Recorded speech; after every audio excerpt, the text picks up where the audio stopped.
Tere tulemast KÜSK arenguhüppe 2024 aasta taotlusvooru infopäevale. Mina olen Tea Jänes ja antud taotlusvooru koordinaator. Jagan nüüd oma ekraani ja annan täpsema ülevaate, mis täna toimub.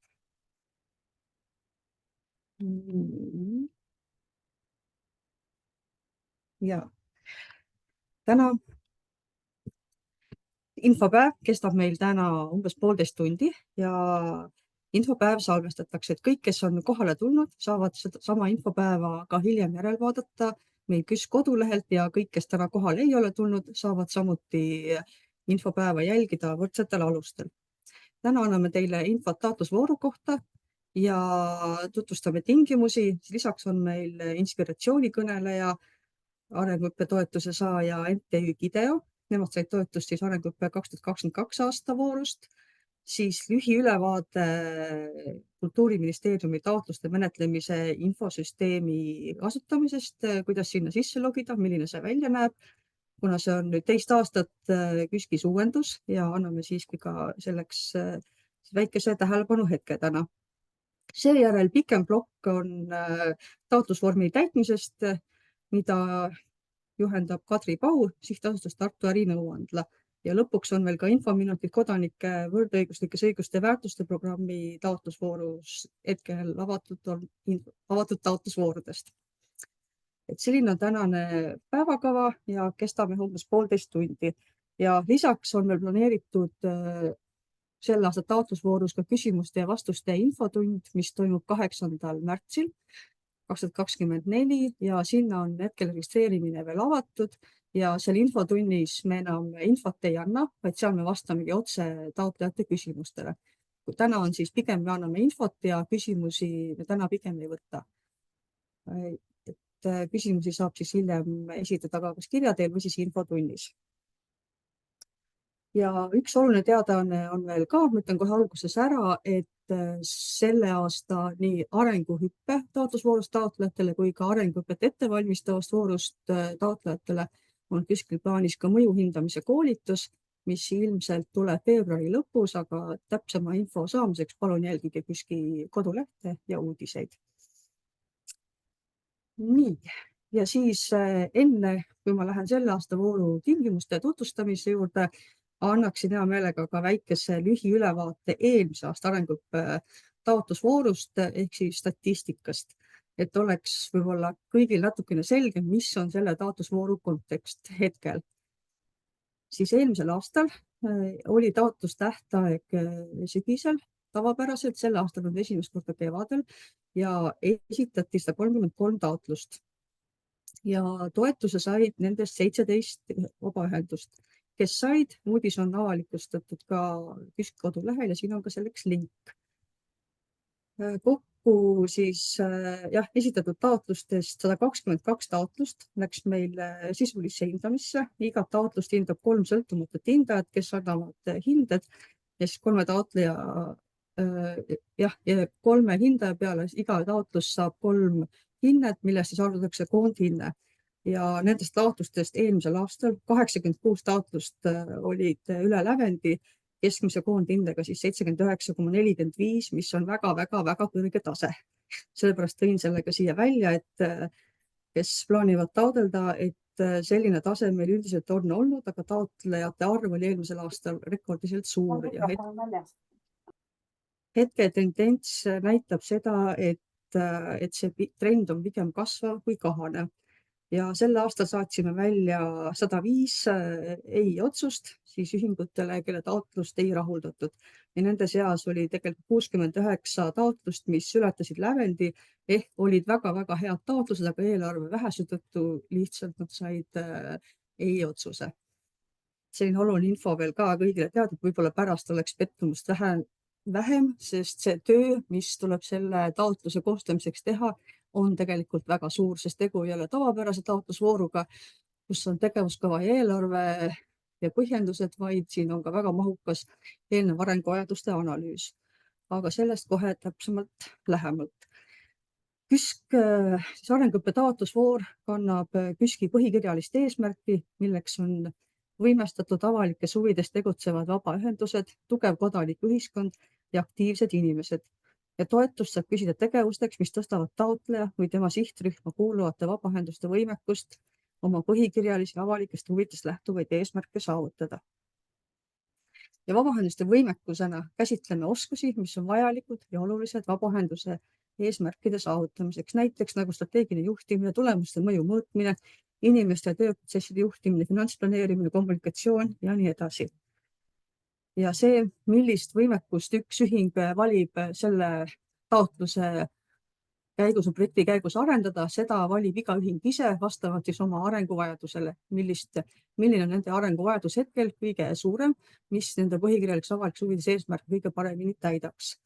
Ja projekti tulemusena esitab siis taotleja saavutatud muutused ühingu arendamisel ning milliste indikaatorite alg- ja sihttasemega ta seda mõõdab. Ehk ka mõõdikud oleks vaja välja töötada, kui neid veel ei ole ühingul.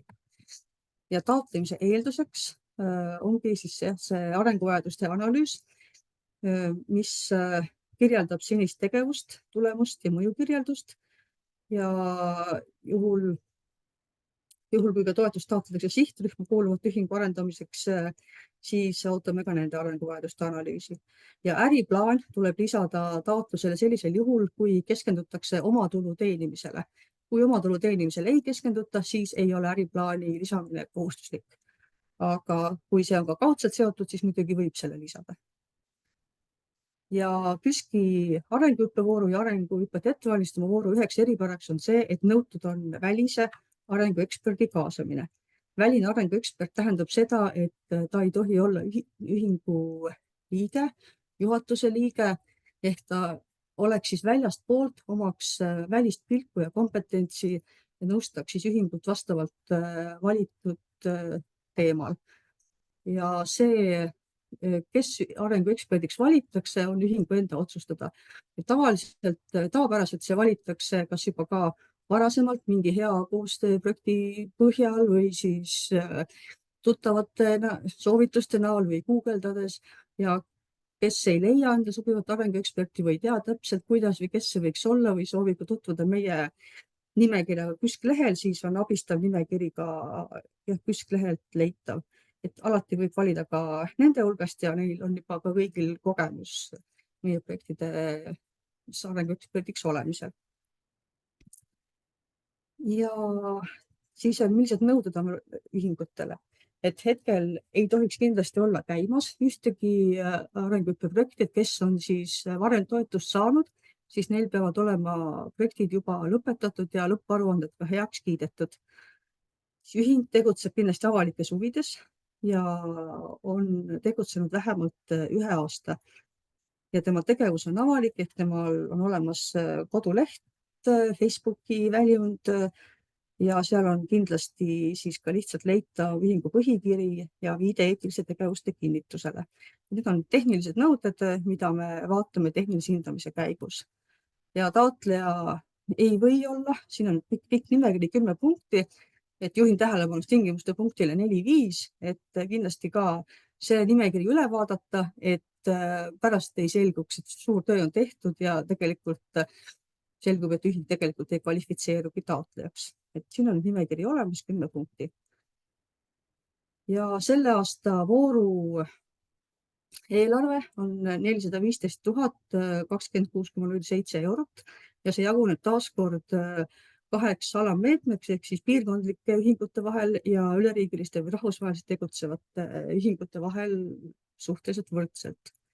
Toetuse maksimaalne summa on jätkuvalt 25 000 eurot ühe taotleja kohta, millest siis omafinantseering peab olema 5%, aga kui tegu on ehitusremonditööde ning vähemalt 200 euroste vahendite soetuste puhul, siis 30%. Ja taotlemine on teist aastat siis järjest nüüd online süsteemis aadressil toetused.pull.ee ja seda sinna sisse logimist ja milline see välja näeb, me hetkel ka koheselt vaatame.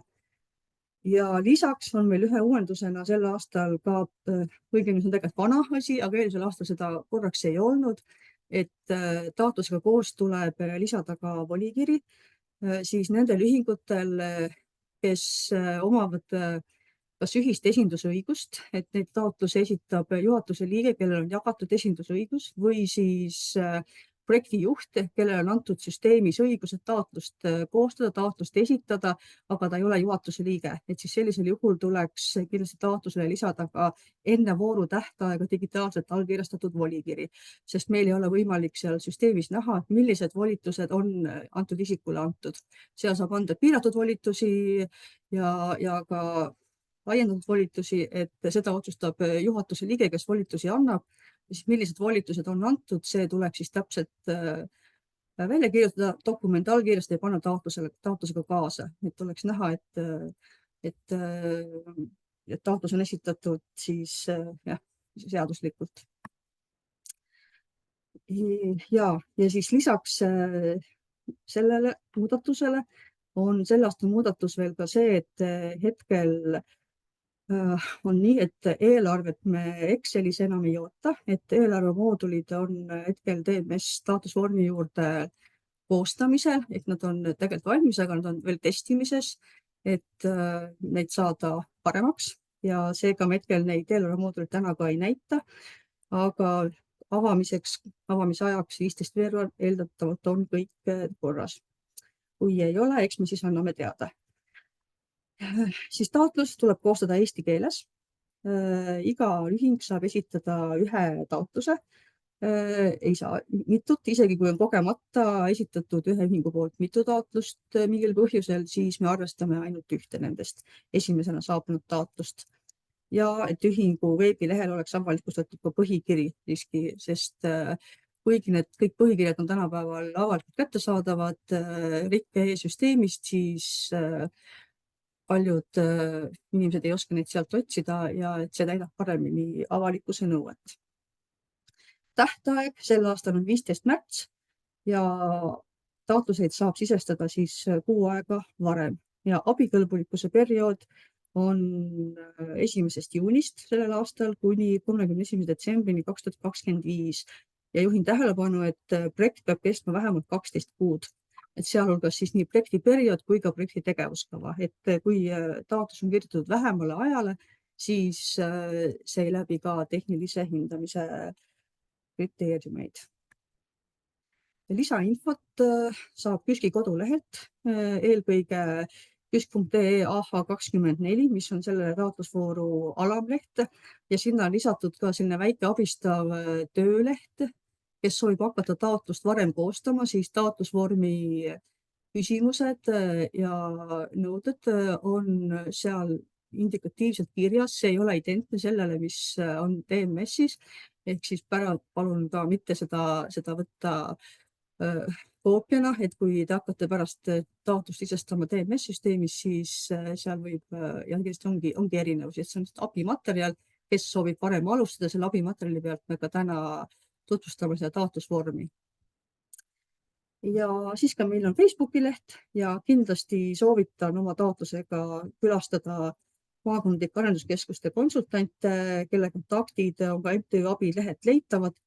Selles faasis, kui teil enda arvates on taotlus juba valmis, kõik on väga hästi, siis on hea minna konsultantide jutule ja kindlasti leppida selleks aeg juba varaselt kokku. Aga minu poolt hetkel aitäh, annan sõna siit edasi meie inspiratsioonikõnelejale Liisile.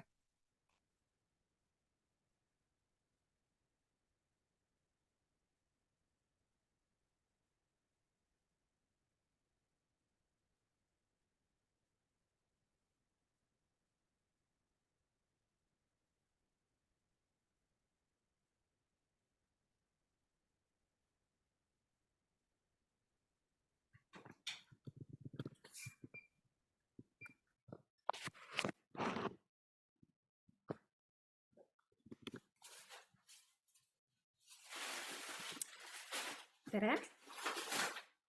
Nii, ma millegipärast, kas keegi võiks mulle öelda vastu häälega tere, et ma näen, kas ma kuulen teid? Tere Liis, väga hästi võib kuulda. Väga tore. Ja ma olin nagu mõne minutiga graafikus taga, sellepärast ma natukene praegu ei olnud veel päris valmis, aga siin ma olen nüüd. Nii, Mina siis olen Liis ja esindan siis täna siin MTÜ-d Gideo ja täpsemini sellist teenust nagu Gideo Call. Ja meie oleme nüüd siin aasta tegelenud koos KÜSK-i abil siis oma teenuse arendamisega. Ja ma räägin siis natuke lühidalt taustast, kuidas me jõudsime KÜSK-iga koostööni ja kus me siis tänaseks siin projekti lõppjärgus oleme. Laiem taust on see, et aasta aega tagasi enne siis KÜSK-i arenguhüppe projekti alustamist olime me juba toimiv MTÜ ja meil oli teenus, mis esialgu kandis nime e-lapsehoidja. Sellel perioodil olime me abiks eelkõige lapsevanematele, kes oma väikeste eelkooliealiste lastega pidid kodukontoris tööd tegema. Me alustasime COVID-i ajal, me alustasime sellel hetkel, kui paljude vanemate jaoks oli see suur väljakutse. Lapsed soovisid saada mõistagi tähelepanu ja vanematel oli keeruline mitmeid asju korraga teha.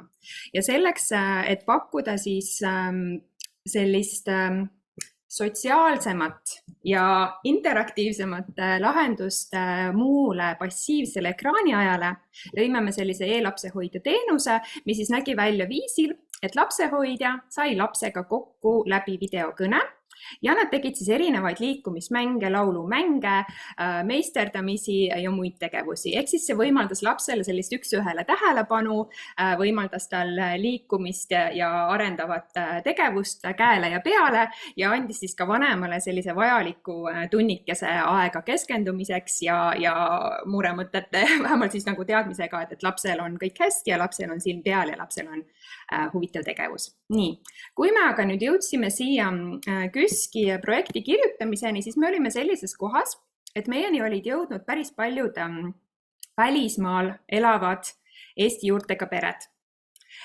Ja me nägime, et on vajadus teenuse järele, mis eelkõige siis sarnases formaadis, aga toetab siis eelkõige laste keelelist arengut. Ehk siis toetab peresid, kelle lapsed kasvavad mõnes välisriigis, kellel ei ole ümber eestikeelset kogukonda ja kus siis vanemad soovivad lapsele pakkuda rohkem võimalust eesti keeles suhelda, võimalust tutvuda teiste samaealiste Eesti juurtega lastega. Tihti nendes peredes on vaid üks eesti keelt rääkiv lapsevanem ja teine vanem on siis teise kodukeelega või teise emakeelega, mõnel puhul isegi ise mitmekeelne. Ja statistiliselt see nüüd siis ka Välisministeeriumi tellitud uuringust on ka tulnud välja, et ligi 70% välismaal elavatest Eesti juurtega peredest tunneb muret ja vajadust, et kuidas hoida eesti keelt selles keskkonnas. Nagu mainitud, need pered räägivadki tihti, et neil ei ole, eks ole, ei kõrval majas, mõnikord isegi mitte samas linnas neid teisi mängukaaslasi. Üks vanem kodus räägib eesti keelt, aga mõnikord ei ole ka temal erinevatel põhjustel seda võimalik nii palju teha, kui ta sooviks. Kohtumised teiste sugulastega on pigem harvad, mõnes riigis on ka keeruline saada laste raamatuid eesti keeles ja nii edasi. Nii et siia KÜSK-i kandideerises jõudsime me just sellele lävepakule, et me nägime, et on vajadus luua või arendada edasi meie senist teenust vormil või kujul, kus see oleks abiks just teises keelekeskkonnas elavatele peredele, et toetada nende laste eesti keele arengut. Nii et kui me siis KÜSK-iga koos siin alustasime, me alustasime siis, või kogu see, kõik meie voorus alustasid siis detsember 2002, eks ole, ehk siis natuke nõks üle aasta tagasi ja me alustasime põhimõtteliselt ideest. Me alustasime sellest, et me olime suhelnud mingi hulga nende lapsevanematega, aga meil ei olnud veel selget nägemust, millisel kujul selline teenus peaks välja nägema, et see tõesti ka jätkusuutlikult oma mõju saavutaks. Ja me peatsime siis oma KÜSK-i projekti eesmärgiks arendada siis välja selline eesti keelt arendav tegevus, mis on videokõne ülene ja millel on siis pikaajaline mõju. Ehk siis algusest peale mis on ka KÜSK-i üks ootuseid, oli meile sinna sisse kirjutatud erinevad viisid, kuidas me oma mõju hakkame mõõtma ja hindama, et seal tõesti oleks et see oleks jätkusuutlik nii organisatoorses mõttes kui ka lastele ja peredele toeks olemise mõttes. Ja hakkasime seda tegema ka siis kohe algusest peale koos turundustegevustega. Nii et meie projekti nimeks sai turundusvõimekuse arendamine, arvestades sihtrühma vajadusi. Nii et me tegime siis paralleelselt nõnda, et me lõime ja arendasime oma teenust, olles kogu aeg siis kontaktis oma sihtrühmaga, küsides neilt jooksvalt tagasisidet, arvestades sellega, kuidas on nende ootused ja vajadused täpselt sellel hetkel või kuidas nad on ka muutunud ning sellest lähtuvalt siis planeerisime ja katsetasime erinevaid turundustegevusi. Mõistagi siis mõõtsime neid ja tänaseks siis aasta hiljem oleme siis me jõudnud siis ütleme sellest ideest, et tundub, et on vajadus selle teenuse järele, selleni, et meil on siis üle 100 lapse üle maailma, kes meie keeleringides käivad. Keeleringid näevad siis välja nõnda, et lapsed tavaliselt kohtuvad kas korra või 2 nädalas kindlal ajal, kindlas pisikeses grupis. Seal on siis korraga 2–4 last. Lapsed on üldiselt vanuses 3–10 umbes, aga nad on muidugi siis vanuseliselt jaotatud, eks ole, pisikesed omavahel ja suuremad omavahel. Neil on kindel juhendaja, kes siis järgib ka sellist meie poolt loodud õppekava ja õppeväljundeid. Ja sellise õppekava lõime me siis koos selle sama projekti raames koos Tallinna Ülikooli kasvatusteadlastega ja teiste töötavate õpetajatega koos loomeprogrammi raames. Lisaks teeme me ka koostööd Tartu Tervishoiu Kõrgkooliga, kus on lapsehoidmise õppekava ja nendega koos oleme just timminud paika seda poolt, et kuidas koolitada juhendajaid, kes oleksid võimekad sellises online formaadis töötama. Kes vähegi on lastega siit seltskonnas töötanud ja võib-olla ka veel COVID ajal kogu seda online versiooni proovinud, see teab, et siin on väga palju väljakutseid. Ja meie saame praegu selles mõttes nagu rahuliku südamega öelda, et me oleme leidnud viisi, kuidas pakkuda nendele lastele tegevusi, mis on nende jaoks kaasavad, haaravad, liikuvad ja mille peamine eesmärk on tõsta nende huvi keeleõppe vastu. Mis tähendabki, et kuna meie eesmärk, meil ei ole otseselt esmane eesmärk tõsta nende, ma ei tea, näiteks grammatilisi oskuseid või nii, see on sekundaarne. Meie esimene eesmärk on tekitada, hoida, kasvatada laste huvi eesti keele kasutamise vastu. Ja seda me saame teha kõige paremal moel tänase teadmise ja kogemuse põhjal läbi siis selliste huvidest lähtuvate tegevuste. Nii et igas selles grupis on tegevused valitud koos lastega ja vastavalt selle konkreetse grupi laste huvidele. Mõned lapsed vajavad rohkem liikumist, siis on need tegevused tõepoolest rohkem liikuvad, nad mängivad omavahel peitust, nad mängivad aarete jahti, nad mängivad asjade ärapeitmist ja muid, see on põhimõtteliselt nagu aarete jaht, eks ole, aga et kõiki neid tegevusi on võimalik teha ka üle videokõne ja tihtipeale on lapsed need meie suurimad õpetajad, kes näitavad, et fantaasia on piiritu ja heal tahtmisel on võimalik kõike, isegi lauamänge mängida üle videokõne. Nii.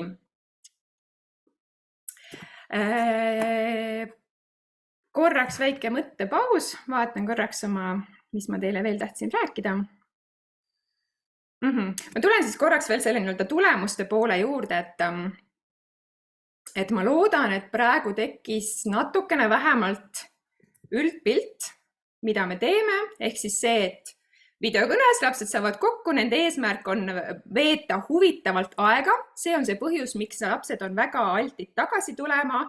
95% nendest lastest, kes on tulnud esimesse proovitundi, on jäänud meie keeleringidesse käima.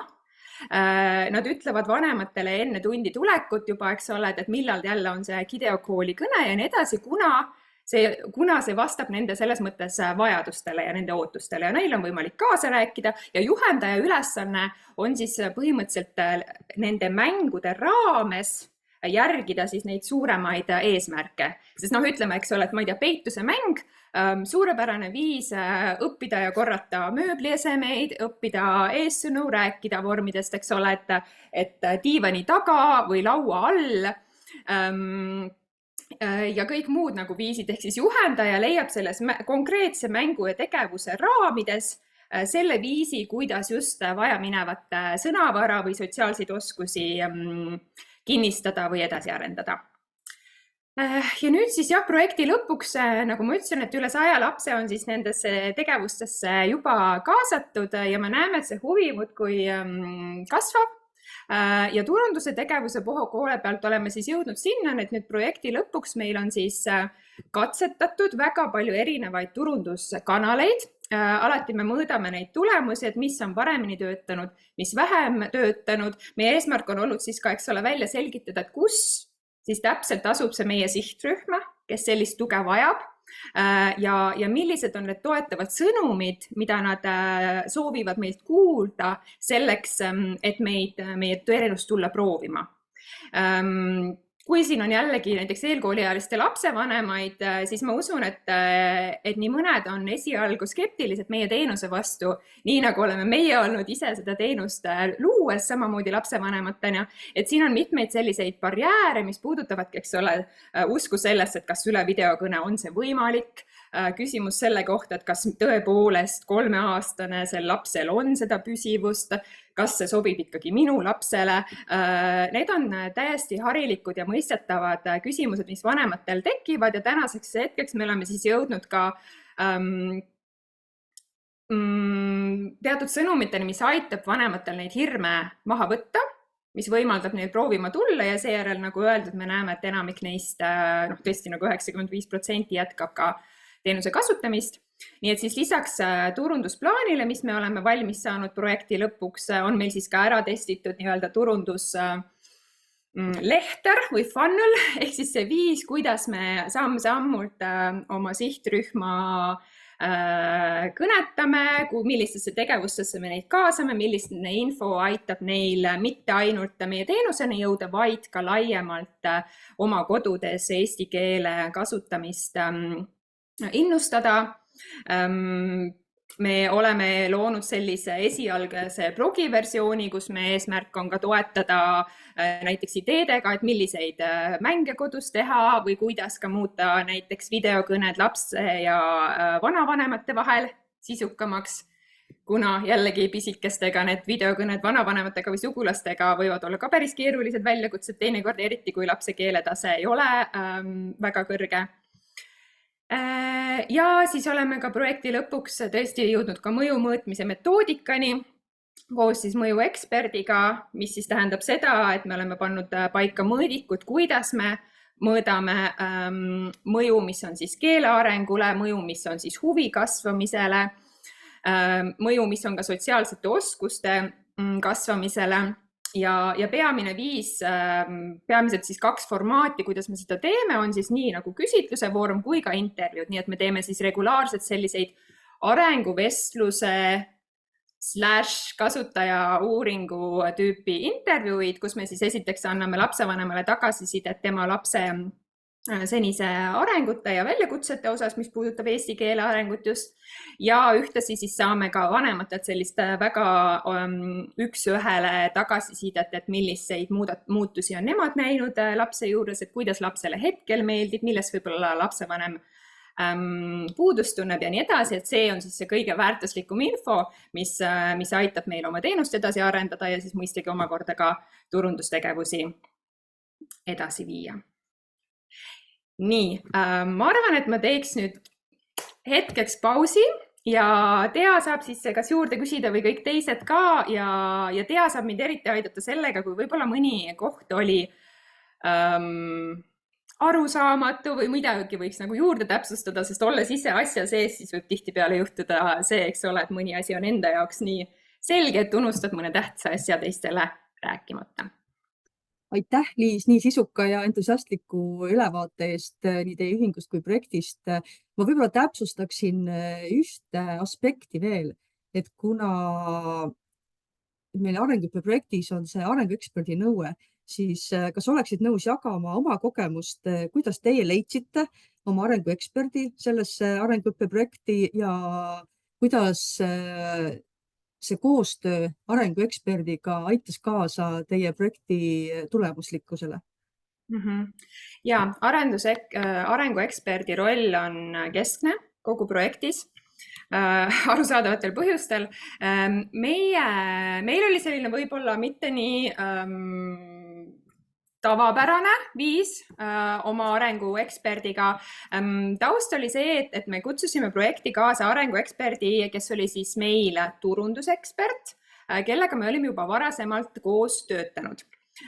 Küll aga juhtus siis projekti käigus nõnda, et meid valiti Tehnopolis toimivasse iduettevõtete arenguprogrammi inkubaatorisse, mis võimaldas meil omakorda väga head ligipääsu väga erinevatele ekspertidele. Me saime sealt ka sellise regulaarse mentori, kes on selline ärimentor põhimõtteliselt, kes kattis nii turunduspoolt kui ka teisi nagu äri- ja teenusearenduse pooli. Nii et meil oli suur õnn, et me saime siis läbi selle teise inkubaatori sellise püsiva toe. Ja lisaks sellele saime ka eraldi turunduseksperdi, kes oli seesama inimene, kes meil oli planeeritud, lihtsalt nüüd meil oli võimalus isegi pro bono temaga koostööd teha.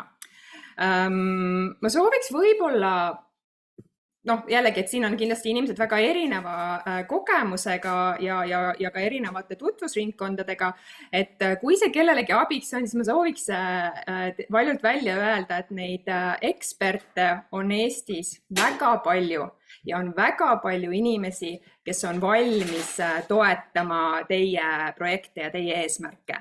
Ja mõnel juhul isegi ka pro bono. Ehk siis mis iganes on teie vajadus, kus te tunnete, et te vajaksite mõnda eksperte nõu, siis põhimõtteliselt tasub lihtsalt suu lahti teha ja kuskilt kandist kindlasti see inimene välja tuleb. KÜSK on suurepärane partner. KÜSK aitab kindlasti samamoodi teid viia kokku sobivate inimestega ja linnade või nende mis nende nimed on? Arenguekspert. Ja, ei, aga ma mõtlen, mis on igas KOV-is on need okei, vahet ei ole. Igatahes, et kui teil on vähegi nagu tunne, et te vajate mõnda eksperti, hakake kuskilt kelleltki küsima ja need eksperdid te leiate. Et seda ei pea kartma ja meie siis tõepoolest me võtsime, eks ole, projekti keskseks siis selle turunduseksperdi, aga lõppes ka moel, et me lõitsime ka mõjueksperdi, kes aitas meil koos nagu teha seda olulist tööd, mis on just see mõju mõõtmine ja selle jätkusuutlikkus. Ja kindlasti oleks neid inimesi siin ümberringi veel, et see on lihtsalt asi, mille peale, kui ma alustasin MTÜ tegevusega, mille peale ma ise ei osanud mõelda, et nii paljud inimesed on valmis tegelikult appi tulema. Nüüd olles seda kogenud, ma tean, et on vaja lihtsalt hakata kuskilt küsima ja need inimesed te leiate ülesse. Aitäh, super! Aga ma arvan, et kui on kellelgi väga põletav küsimus, siis võib kiiresti küsida Liisilt, aga muidu läheme edasi tehnilise tutvustamise poolega. Et korraks ma annan eetrivaikust 2 sekundit ja. Ma ütlen veel teile lõppu, et ma panin siia chatti ka meie kodulehe ja maakondlikud arenduskeskused on see, mis ma enne pidasin silmas, jah, et läbi nende on võimalik samamoodi väga head nõud saada ja ka eksperte. Aga ma tahtsin veel öelda, panin jah siia meie kodulehe gideocall.com. Kui teil peaks olema näiteks välismaal elavaid sõpru, perekonnaliikmeid ja nii edasi, hea meel oleks, kui te edastaksite neile vähemalt selle info, et selline võimalus on olemas. Võib-olla neil pole ka endal hetkel vaja, aga võib-olla on nende kogukonnal välisriigis. Ja hea meelega kõikide siin tänaste inimestega tuttavaid kutsuksime ka tasuta proovitundi. Nii et andke neile lihtsalt see näiteks see koduleht edasi, öelge, et nad võivad sinna kirjutada meile, broneerida aja või kirjutada lihtsalt meili ja öelda, et läbi KÜSK-i nad tahaksid tulla esimesse proovitundi tasuta. Aitäh, kui saaksite selle info edasi anda. Imeline, ehk siis väike boonus kõikidele tänastele siin osalejatele. Aga Henri, anname nüüd sõna sulle ja suur-suur tänu, Liis, nii ettekande eest, oma nõu ja kogemust jagamise eest kui ka väikese boonusraundi loomise eest, mis tuli ka minule hetkel üllatusena. Aitäh ja lähme päevakavaga edasi. Henri, palun ekraan sulle. Ja, tere! Mina siis korra näitan kiiresti seda Kultuuriministeeriumi taotluste menetlemise infosüsteemi. Asutajataotlused.kul.ee aadressil sisse logimiseks siin on niisugune suur nupp ja saab logida sisse erinevatel viisidel. Saab ID-kaardiga, saab mobiil-ID-ga, Smart-ID-ga. Kõik tänapäeval töötavad, kõik need variandid kenasti. Peale sisse logimist peaks teie vaade olema selline, et teil siin üleval paremal peaks olema eraisik, taotleja ja siis teie nimi. Ehk siis siin üleval on võimalik erinevate rollide vahel vahetada. Kui te taotlema hakkate KÜSK-i taotlusvoorust, siis tõenäoliselt te peate ikkagi enne ennast ära siduma enda MTÜ või sihtasutusega. Ja siit ülevalt siis saate valida, et mis organisatsiooniga te olete siis seotud. Ja teid saab siduda ainult see inimene, kes on siis teie organisatsiooni esindusõiguslik inimene. Ehk siis ka tema peab korra siia süsteemi sisse logima, minema esindusõigused sektsiooni alla ja siis määrama teid, et teie võite koostada taotluse. Kui te olete esindusõiguse saanud, siis on järgmine sektsioon see, et tuleks üles leida meie taotlusvoor. Kuna siin on ka erinevaid teisi organisatsioone, kes oma taotlusvoore teevad, siis kõige lihtsam on minna siit vasakult menüüs taotlusvoorud ja saab panna näiteks otsingusse kas või asutuse järgi Kodanikuühiskonna Sihtkapital. Pakub siit kenasti varianti ära ka ja panete otsi. Kuna meil praegu ühtegi taotlusvooru lahti ei ole, siis praegu ei tule siia otsingusse ühtegi tulemust. Aga kui on voorud avatud, siis te näete umbes sellist vaadet, kus on siis taotlusvooru nimetus, mis asutuse poolt ja saate vaadata tingimusi või ka siis kohe asuda koosta taotlus nupu pealt taotlust koostama. Kui teil on nüüd mingisuguseid probleeme või küsimusi, siis hästi lihtne on see, et siit esilehelt, siin on kasutusjuhend, sealt saate kõvasti abi, kui on vaja. Ja nii ei ole praegu enam sellel esilehel näha, korra login välja, aga kõiksuguste tehniliste probleemide puhul tuleks kontakteeruda, kus see nüüd on? Ma nüüd ei leiagi. tms@kul.ee ehk siis kui on mingisuguseid probleeme, siis saate sinna kirjutada, et kui on mingeid probleeme. Ja. Kas on midagi veel, Tea, mis sa sooviksid, et ma näitan? Ei, ma arvan, et see oli praegu olulisem info, mis aitab kõike edasi, et oleks näha sisselogimisvõimalused, kuidas need on ja kust taotlusvooru siis info leida ja kust saada abi, ehk siis on kasutusjuhend ja email tms@kul.ee. See email on ka KÜSK-i kodulehel vooru alamlehel kenasti välja toodud ja seal on ka TMS kasutusjuhend failina alla laetav. Ehk siis tehniliste küsimustega, kui te kirjutate minule või Henrile, siis meie üldjuhul väga aidata ei saa, sest meie ei halda seda süsteemi. Et nendega palun pöörduge otse sellel emaili aadressil ja palun ka pöörduge aegsasti, et üldiselt ma arvan, kui see pöördumine jääb viimase 3 päeva sisse enne taotlusvooru tähtaega, siis ei pruugi sealt vastust tulla. Et kirjadel on mõningane vastamisaeg. Ja, et see oli minu jaoks oluline täpsustus. Aga Kadri on avanud juba taotlusvormi töölehe ja asub edasi juhendama siis, millele siin täpsemalt tähelepanu pöörata. Et Kadri Pau Tartu ärinõuandest. Aitäh! Just, tere ka minu poolt, et olen siis Kadri ja Tartu ärinõuandlast ehk et ühest maakondlikust arenduskeskusest, millest on siin juba täna juttu olnud ja viidatud. Et tõesti igas maakonnas on siis selline maakondlik arenduskeskus olemas ja on olemas siis kas vabaühenduste konsultant või MTÜ konsultant, kuidas iganes on need nimed kokku lepitud. Aga nimest olulisem on sisu, et tõesti oleme siis abiks nendele mittetulundusühendustele, kes seda KÜSK-i arenguhüppe projekti kaaluvad, et Teasein tõi ilusti välja, et meie poole saab pöörduda siis, kui teil on taotlus enam-vähem koos, siis me saame selle üle vaadata, anda tagasisidet, nagu Liiski ütles, et tegelikult ongi, et enda peas on kõik asjad väga selged, sest tegelikult olete selle valdkonna väga kogenud inimesed reeglina, aga kõrvalvaatajale ei ole need asjad nii selged sageli ja saamegi seda kõrvalvaataja pilku anda.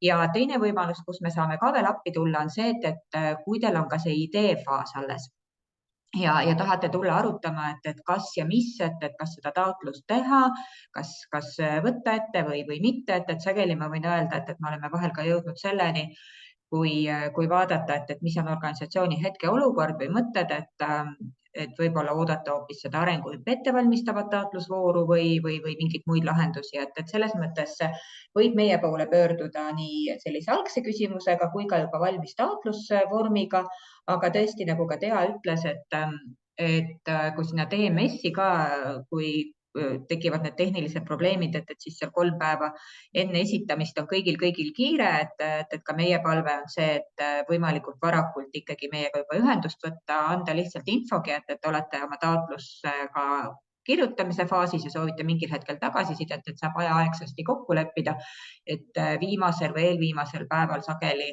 selle taotluse, kuna tegemist on tõesti väga mahuka taotlusega, et selle ülevaatamine ja tagasiside andmine ja teil ka võib-olla sealt tagasisidest mingite asjade ja näpunäidete ülevõtmine võtab ka omajagu aega ja siis on näha, et ei jõua, et pigem siis natuke varem.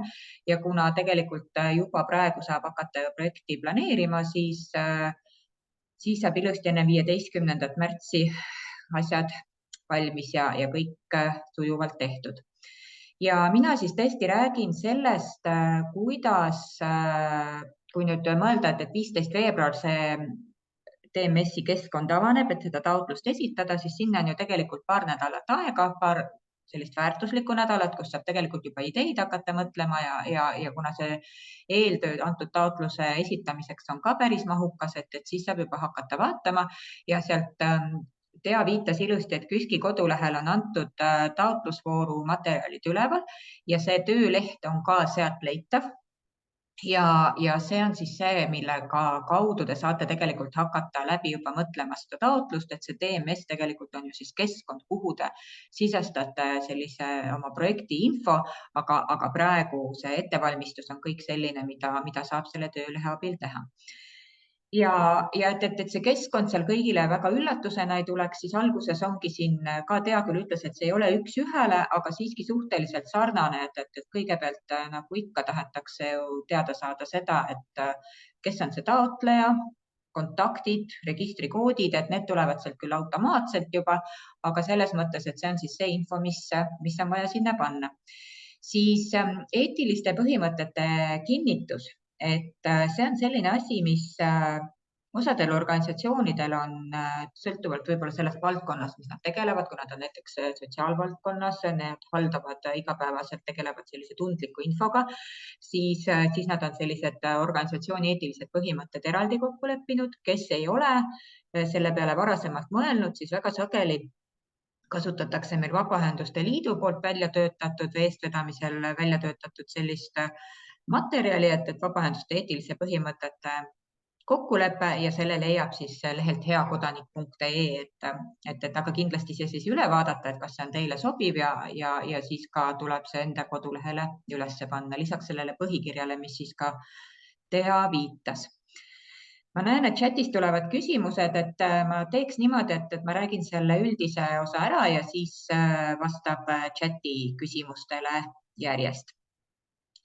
Ja pangakonto andmed, need on ka sellised tehnilised, et nendest ma praegu pikemalt ei räägi.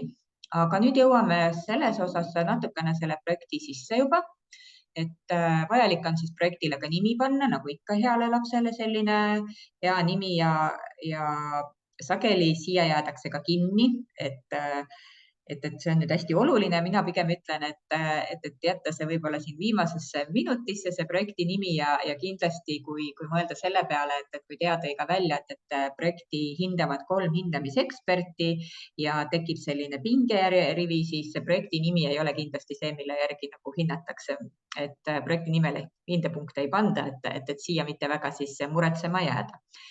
Küll aga on hästi oluline projektiperiood, et kui Tea tõi välja selle, et 12 kuud peab minimaalselt see projekt kestma, siis tõesti siin on väga palju apsakaid.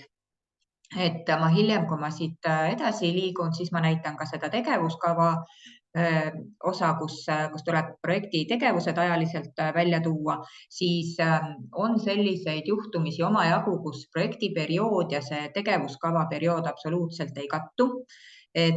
Ja nagu ka Tea ütles, siis tegelikult nüüd on tehnilises hindamises see muudatus ka olemas, et seda hakatakse rohkem jälgima.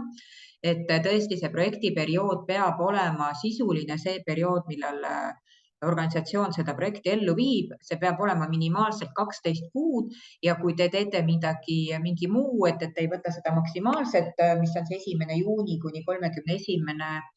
detsember 2025, 1. juuni siis 2024, et siis te siin ikkagi märgite ära, et kui teie projekt näiteks kestab 14 kuud, et siis te märgite selle projekti lõpuperioodi kuupäeva siia täpselt nii, nagu ta olema teil saab, et mitte ei jäta siia kunstlikult seda pikka perioodi. Et see tekitab väga palju segadust alati, et millal see projekt siis lõpeb tegelikult ja mis tegevusi, mis ajal tehakse. Ja nii nagu ka sealt Tea infost välja tuli, siis me räägime sellest, et meil on piirkondlikult tegutsevad ühingud ja on ka siis üleriigilised ja rahvusvahelised. Ja sellest lähtuvalt siin siis tulebki teil teha valik, et kas te olete mõnes kindlas maakonnas tegutsev või te olete siis üleriigiline või rahvusvaheline. Teave taotleja kohta, see nüüd on see osa tegelikult, mida saab sõltumata sellest arenguhüppe taotluse kindlast suunast juba praegu hakata tegema. Ehk et see on selline organisatsiooni kohta käiv üldinfo, et kui ongi välja toodud, et ühingu tegutsemise eesmärgid, ja siin ongi eraldi veel rõhutatud, et ühingu enda, mitte käesoleva projekti eesmärgid, et see on selline üldine tähelepanek ja soovitus nii sellele töölehe puhul kui ka DMS-is, kui te hakkate seda taotlusena sisestama, et lugeda läbi kõik kommentaarid ja kõik tähelepanekud, sest tegelikult väga mitmed sellised apsakad tulenevadki sellest, et jäetakse lihtsalt tähelepanuta see, mida tegelikult on küsitud, ei ole väga konkreetsele küsimusele vastatud, on võetud 3 küsimusest näiteks 1 või neid lisakommentaare ei ole mingil põhjusel nagu oluliseks peetud, aga tegelikult siin ei ole mitte midagi üleliigset, et kõik on just täpselt selline, mida peaks jälgima. Ja siin siis tõesti need ühingu tegutsemise eesmärgid välja tuua, et need, mis teil on põhikirjas, kui te olete arengukava koostanud, siis arengukavast, et selles osas tuua need siia sisse ja kohe sellega on seotud ka järgmine osa, kus te tegelikult peate ka välja tooma selle, et kuidas te teate, et te üldse liigute nende eesmärkide poole, mis te olete oma organisatsioonile seadnud, et mille järgi te seda hindate. Et praegu te saate vaadata tagasi lõppenud aastale 2023, et mis teil siis need erinevad indikaatorid olid, mida te saavutasite ja kui te mõtlete nüüd ette aastale 2025, 2026, et kuhu te siis soovite jõuda, et mis need maamärgid teie jaoks on, et mille järgi te saate öelda, et te olete tegutsenud hästi või on natukene puudujääke olnud. Ja siin siis tõin ka välja selle, et saab olla nii kvalitatiivseid kui ka kvantitatiivseid näitajaid.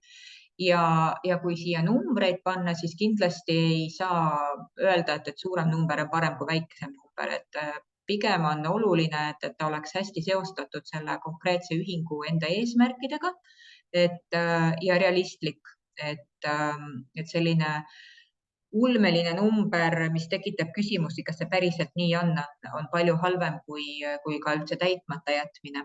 Et tõesti, siin on ka variant, et ühingul, kellel ei ole läbi mõeldud seda hindamise indikaatoreid, siis neil on võimalik jätta see osa tühjaks ja põhjendada siis järgmises osas, et kuidas, kui teil indikaatoreid ei ole, aga kuidas te muud moodi siis näete, et te hindate. Aga ma pean ütlema, et järjest rohkem, kuna KÜSK-i arenguhüppe taotlusvoor on sellisel kujul olnud juba mitmeid aastaid ja see info ikkagi levib ka muud moodi kui ainult lihtsalt, et see mõju hindamist peetakse ka ju järjest olulisemaks, sest meie ressursid on kõik järjest rohkem piiratumad ja et hinnata, et me päriselt ka mingit muutust loome, on järjest olulisem.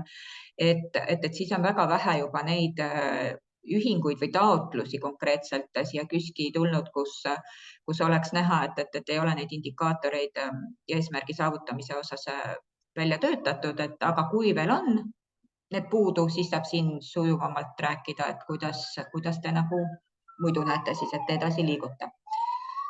Ja kui Tea ka ütles, et tõesti selle ettevalmistus või see taotlus on mahukas ja töömahukas, siis see töömahukus seisneb ka selles, et tuleb hästi hinnata seda, millist muutust seni organisatsioon on oma tegevusega praegu kas siis valdkonnas või sihtrühma jaoks loonud. Et siin on väga suur, juhin ka tähelepanu, et tõesti see tähemärkide osa on erinevates lahtrites, et te kujutaksite ette, et kui palju te saate ühte või teise kohta kirjutada, et see 5000 tähemärki on üks suuremaid võimalusi teksti pikkuses, mis siin on praegu.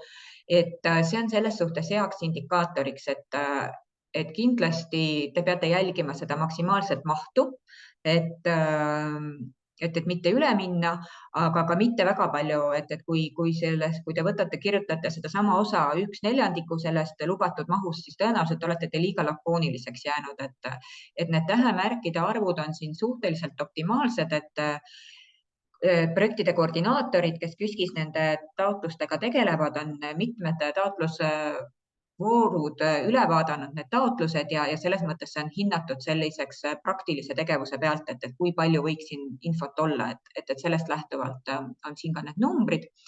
Ja tõesti siin, kui on vaja välja tuua seda muutust, mis see organisatsioon on teinud, siis siin osas väga sageli minnakse seda teed, et hakatakse kirjutama erinevaid üritusi, mis on tehtud kuupäeva täpsusega aastasse juba siin 2015 tagasi näiteks, et see tegelikult ei ole see, et jah, kui teil on mingid väga olulised sündmused, mida te tahate siin välja tuua, siis mõned üksikud nimetada, aga pigem on oluline välja tuua see, et mis muutus läbi selle asja, mida te tegite. Et me teame kõik, et üks seminar või konverents võib ilusti päeva õhtusse aidata veeta ja tunnid on kulunud, aga mis peale seda sai, või kui organisatsioon midagi muud teeb, et kuidas see muutus toimub. Ja samuti siis see kaasamise pool ja avatud tegutsemine on hästi oluline, et kuidas sihtrühma inimesed saavad kaasa rääkida, milline on siis teie kui ühingu selline struktuur, et palju on teil liikmeid, kuidas see juhtimine käib ja kõik need asjad tuleb siis siia kirjutada ja need ei ole seotud tegelikult üldse selle projekti konkreetse taotlusega, et mida te siin edasi hakkate tegema.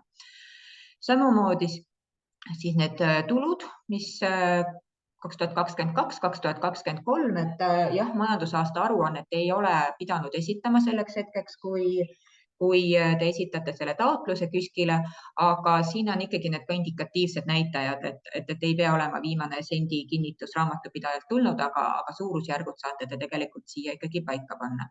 Ja statistilised näitajad samamoodi, et siin ei ole jälle mõeldud, et mida uhkem liikmete või mida suurem liikmete arv, seda uhkem, aga pigem on see selline, et vaadata seda pikemat arengut. Ja nüüd me jõuame siis konkreetselt selle projekti planeerimisse, et milles tegelikult ka on veel väike selline eeltöö selles osas, et teil on vajalik teha arenguvajaduste analüüs ehk et see, et milline on organisatsiooni hetkeolukord praegu. Ja te peate esmalt siis kirjeldama seda, et kuidas te seda analüüsi tegite, keda te siis kaasasite, et mis vormis teil kohtumised olid, et siin on ka see, et kui seesama, millele ma alguses viitasin, see KÜSK-i arenguhüppe ettevalmistav taotlusvoor, mis on sageli olnud selliseks heaks eeltöö võimaluseks ühingutele planeerida või õigemini vaadata oma organisatsiooni sisse, analüüsida ka eksperdi abiga oma hetkeolukorda. Ja kui te oletegi seda nüüd selle ettevalmistava projekti raames teinud, siis siia tuleks ikkagi kirjutada see protsess lahti, sellepärast, et vahel viidatakse, et vaata seda eelmist projekti taotlust või KÜSK-i arenguhüppe ettevalmistavat taotlusvoorus tegime seal, et info on leitav sealt ja viidatakse siis KÜSK-ile nagu tagasi, aga ma saan öelda, et hindajad tegelikult neid ei näe, et siin on vajalik kõik lahti kirjutada ikkagi, et kuidas te siis tegite, kas siis mingi projekti raames seda arenguvajaduste analüüsi või siis tegite organisatsiooni siseselt, ja mis on need kokkuvõtted, et see siis on väga oluline siin välja tuua ja siin märkisin ära see, et mitte minna sinna nurka, et siin sageli hakatakse esitama seda poolt, mis see organisatsioon konkreetselt selle taotlus või projekti käigus tegema hakkab, et tulebki näiteks välja, et meil on väga nõrk turundus organisatsioonis ja siis siin kirjeldataksegi seda nõrka turundust, aga tegelikult ei ole siin oluline mitte välja tuua seda ainult ühte kitsaskohta, vaid siin on vajalik välja tuua see terviklik organisatsiooni hetkeseis, nii nõrkused, siin võib olla lisaks sellele turundusele, mis ma näitena tõin, veel mingisuguseid nõrkusi, samuti on tõenäoliselt organisatsioonis ikkagi mingid asjad tugevad, et see tugevuste pool annab tegelikult selle veendumuse, et organisatsioon tõesti saab nende nõrkustega tegeleda läbi nende tugevuste ja see asi muutub paremaks ja tekib see arenguhüpe, ja tõesti, et kuidas te näete, et edasi liigute. Et see osa on siis ka hästi selline oluline ja see sageli ongi selles suhtes kriitilise tähtsusega, et kui siit ei tule välja, miks organisatsioon ühe või teise valdkonnaga tegelema hakkab, siis kogu see tagasiside organisatsioonile ka hindajate poolt saab olema selline, et ei ole põhjendatud see, et miks te võtate selle teema, sest ei ole aru saada, et organisatsioonis arenguhüpe toimuks peale seda. Ja kui nüüd vahel tekib küsimus, et mis asja, mida ma siin ikkagi analüüsima nüüd hakkan, et mitte midagi ei saa aru, siis kui kerida seda sama töölehte edasi, et punkt 40, et ma ise ei hakka praegu kerima, me jõuame sinna hiljem, aga toon siia juurde, et punkt 40 tegelikult toob väga palju erinevaid selliseid aspekte välja, mida organisatsioonis võiks mõelda, et tõesti ongi see kommunikatsioon, vabatahtlike kaasamine, inimressursid, rahastus, finantsid, et sealt vaadata seda nimekirja ja võib-olla see aitab siis mõtlema hakata, et kuidas me nüüd siis liikuma hakkame, mille peale me üldse peaksime mõtlema hakkama. Nii, ja nüüd me jõuame väga konkreetselt siis sellele projektini, kus nagu ikka tuleb sõnastada see eesmärk, ehk et see uus olukord, kuhu te tahate projekti lõpus jõuda. Et siin siis tõesti see tähelepanek, et mitte tegevusena seda sõnastada, vaid tõesti see, et kui te mõtlete, et teie projekt kestab näiteks tõesti maksimaalse aja ehk et 31. detsembrini aastal 2025, mis olukord siis organisatsioonis on ja kirjeldategi selle sellise seisundi, uue seisundina. Ja lühikokkuvõte, nagu ikka, et mida te siis teete selle projekti, pika projekti käigus. Ja nüüd on see viidatud tegevuskava, et kui ma alguses tõin välja, et see projektiperiood, et seda jälgida, siis tõesti see projektiperioodi aeg peab üks-ühele kattuma selle tegevuskava ajaga. Ja siin on siis ka, et need sisulised tegevused peavad kestma minimaalselt 12 kuud. Ja see tähendab siis ka seda, et kui teil on, siin on väga erinevaid tegevusi, et mõni, see sõltub täiesti, et on olnud selliseid tegevuskavasid, kus esimese mingi 6 kuuga tehakse mingi asi juba ära, ma ei tea, soetatakse midagi ja asi ongi kõik, taotleja vaatest nagu tundub temale, et aitab nüüd küll. Ja siis on järgmised 5 kuud, ei ole siin mitte ühtegi nagu tegevust, aga selle jaoks, et saaks paberil näidata, et nüüd meil on ikkagi 12 kuud see projekt kestnud, siis tehakse siis sinna viimasesse kuusse lõpuseminar ja kohtumine arengueksperdiga, et see on selgelt selles mõttes ikkagi sisutühi, et need sisutegevused peavad enam-vähem ikkagi kestvalt, et kindlasti mitte, et kui me räägime siin, et mõni suvekuu jääb sisse, et on puhkuseperiood näiteks või niimoodi, et jah, see on nagu arusaadav, aga mitte see, et mitmekuused pausid on vahepeal, kus ei ole üldse aru saada, et selle projektiga kuidagi edasi liigutakse, et see ei ole nagu selles osas väga häid hindepunkte toov osa. Ja kindlasti on siin oluline ka, et see lahter, mis on tegevuse sisu kirjeldus ja mida teete, kellega te teete ja siin on see arengueksperdi roll ka väga hästi lahti kirjutada, et see arengueksperdist ma mingi aja pärast on siin eraldi lahtrid veel, aga kindlasti nende tegevuste juures tuua ka välja, et selle arengueksperdi osas on ka veel see segadus, et kui Liis ütles, et neil oli väga palju erinevaid abistajaid ja sellest oli nagu kasu, siis tõesti pigem võttagi seda kui võimalust, mitte kui kohustus, kuigi ta on selgelt kohustuslik osa, aga kui te lähtute sellele kui kohustusele selle mõttega, et on jälle pandud, ütleme, et siia esimesse kuusse kohtumine arengueksperdiga, sest saadakse aru, et see sõna peab kuskilt siin olema, siis on see siia sõnastatud ja siis on järgmine kohtumine seal 12 kuu pärast jälle kohtumine arengueksperdiga ilma nagu sisulise rollita, et mida see arenguekspert tegelikult teile annab ja mis koostööd te näete, et see on ka selles suhtes jälle selline, ma mõtlen, et kasutamata võimalus, sest te tegelikult saate projekti eelarvesse kavandada neid arengueksperdi kulusid ja sisuliselt võtta inimene, kes aitab teil, tuleb teie organisatsiooni sisse, aitab teil asjad läbi mõelda, on teiega kaasas.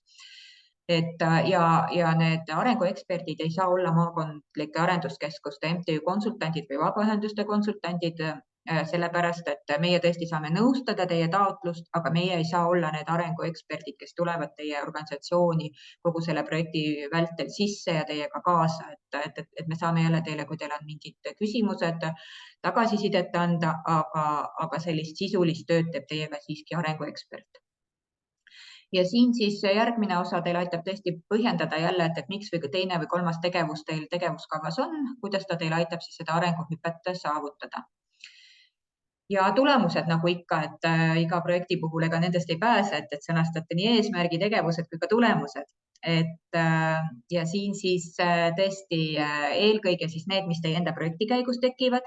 Kui teil on midagi sellist, mis tuleb laiemale ringile, näiteks siin on vahel olnud, et mingi organisatsioon teeb mingi kampaania, tegelebki mingi kampaania väljaarendamisega, saab tööriistad, siis ta on lubanud, et näiteks oma valdkonna organisatsioonidele tehakse projekti käigus ka mingi selline avalik seminar, kus siis jagatakse näiteks neid saadud tööriistu ja ühiselt mõeldakse, et kas saaks mingit ühiskampaaniat teha.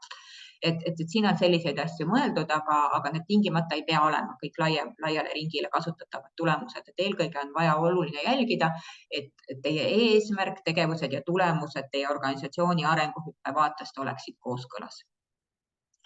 Nüüd on siin see viide lihtsalt, et eelarvele. Ja eelarved, kulugrupid on siis tõesti tööjõukulud, seal on siis 5% vajalik omafinantseering, projekti elluviimise kulud täpselt sama lugu ja soetuste puhul siis on omafinantseeringu nõue 30%. Ja iseenesest siis eelarves on ka veel üks osa, on toetuse saaja üld- ja arenduskulud, mis siis võivad olla kuni 15% KÜSK-i toetusest ja ma tõesti soovitan kasutada seda võimalust, et KÜSK organisatsioonidele sellist arenduskulu boonust ka pakub, et jah, et sinna lähevad sisse ka üldkulud, mis projektiga seotud on, aga vahel need üldkulud on väiksemad, et siis ikkagi mõelda seda arenduskulu osa sinna ka ja seletuskiri, et kuigi me täna nüüd ei näinud veel seda eelarve vormi, siis selle üks oluline osa lisaks numbritele on ka seletuskiri, kus te tegelikult peate lahti kirjutama, et mis see kulu, kuidas te selle kulunumbri üldse kokku saite. Ei pea lisama või tähendab selles mõttes kindlasti ei lisata sellele taotlusele mingisuguseid hinnapakkumisi, et te võite need võtta iseenda paremaks planeerimiseks, finantside planeerimiseks, et te teaksite, palju teil eelarves üks või teine asi maksma läheb või tegevustes, aga neid ei lisata taotlusele, aga kindlasti lahti selgitada seal seletuskirja osas, et kuidas need kulud tekkisid ja arvutused tekkisid. siis kuna tegemist on väga pika projektiga, ikkagi minimaalselt 12 kuud ja ennem veel on ka see esitamise aeg, menetlemise aeg ja kui projekt hakkab ju alles siin juunist ja kestab järgmise aastani kindlasti, siis neid riske ilmneb siin kahtlemata, et mõelda siin läbi, kas teil finantsidega, kuidas sellega on, kuidas on inimesressursiga, võib-olla mingite partneritega, veel mingite osadega, ja siin ei ole mitte see, et kui te mingi riski kirja panete, et see nüüd on siis näitab mingit nõrkust, vaid pigem ongi see, et te olete asjad hästi läbi mõelnud, et te peate just selle maandamise või ennetamise siia juurde tooma. Et vahel on see, et küsitakse, et aga ma ei taha siia ühtegi riski panna, et see siis ongi see, et see siis näitab meie nõrkust, pigem ta näitab just seda tugevust, et te olete teadlikud, mis võib juhtuda ja te olete siis selleks paremini valmistunud.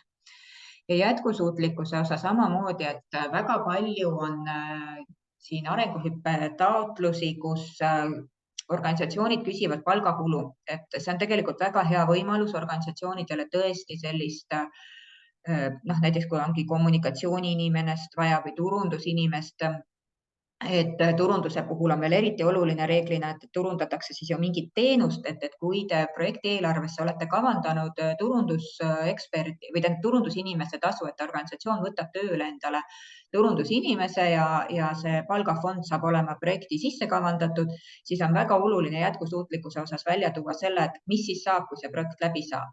Et kas organisatsioon arendab välja projekti käigus mingi uue teenuse, mis siis lubab organisatsioonil teenida oma tulu, mille kaudu siis saab sellele turundusinimesele edaspidi siis ka organisatsioon tasu maksta ja ta jääb organisatsiooni sisse. Et kõik sellised kohad, kus te kasutate seda KÜSK-i raha tööjõukulude katmiseks läbi mõelda, et kuidas see jätkub peale projekti lõppu, sest tegelikult kuna teada ka välja, et selle konkurents on meeletu selle KÜSK-i arenguhüppe taotluse voorus projektide vahel, et selline jätkusuutlikkuse pool saab järjest olulisemaks, et asi ei ole mitte selles, et teeme nüüd ära mingi projekti, veedame siin aasta aega koos ühiselt, vaid tegelikult on see, et mis on see muutus organisatsiooni jaoks selle tulemusel ja see on nagu järjest olulisem, et see jätkusuutlikkuse pool. Ja nüüd nagu ikka, et kes siis kõike seda teevad. Et kes on projektijuht, kes sinna meeskonda kuuluvad ja iga liikme roll lahti kirjutada, sest tõesti on tegemist mahuka nagu ettevõtmisega ja siin on siis ka see soovitus, et kindlasti nimeliselt inimesed lahti kirjutada, et mitte nii, et projektijuht, tema ülesanded, aga nime ei ole, turundusjuht, tema ülesanded, aga nime ei ole ja siis kuskilt eelarvetabelis selgub, et kõike rolle täidab üks ja sama inimene, et selles osas ikkagi meeskond tervikuna inimestega, et kuna jälle meil on ajad keerulised, inimesed liiguvad, et meeskond peaks olema ikkagi sellisel pikal projektil laiem kui ainult üks inimene, kes projektijuhi rolli täidab, vaid ikka temale toetajad ka. Ja arenguekspert, et temast siis ei pääse siit mitte kuidagi ja soovitus on, mitte soovitus, vaid tegelikult ikkagi selline mõistus juba ütleb, et arengueksperdiga enne taotluse esitamist kokku leppida. Et esiteks, kui Liis tõi välja, et osad arengueksperdid on nõus pro bono mingitel juhtudel tõesti organisatsiooni panustama ehk tasuta, siis enamjaolt on ikkagi arengueksperdiga kaasnevad teatud kulud ja need on väga erinevad. Et meie käest siin ka vahel küsitakse, et kas ma võin arengueksperdile sellise numbri kirjutada töötasuks tunnihind, nagu et tunnitasu on selline, et seda ei saa väljast mitte keegi meist öelda, seda saab ainult arenguekspert konkreetse nagu töömahtu hinnates öelda, et kui palju siis on see tema tasu, kui palju ta tunniliselt panustab sellesse teie projekti, et see on kindlasti vaja kokku leppida, et siin on vahel niimoodi, et on kirjutatud lihtsalt, et arengueksperdi tasu ala 2000 eurot,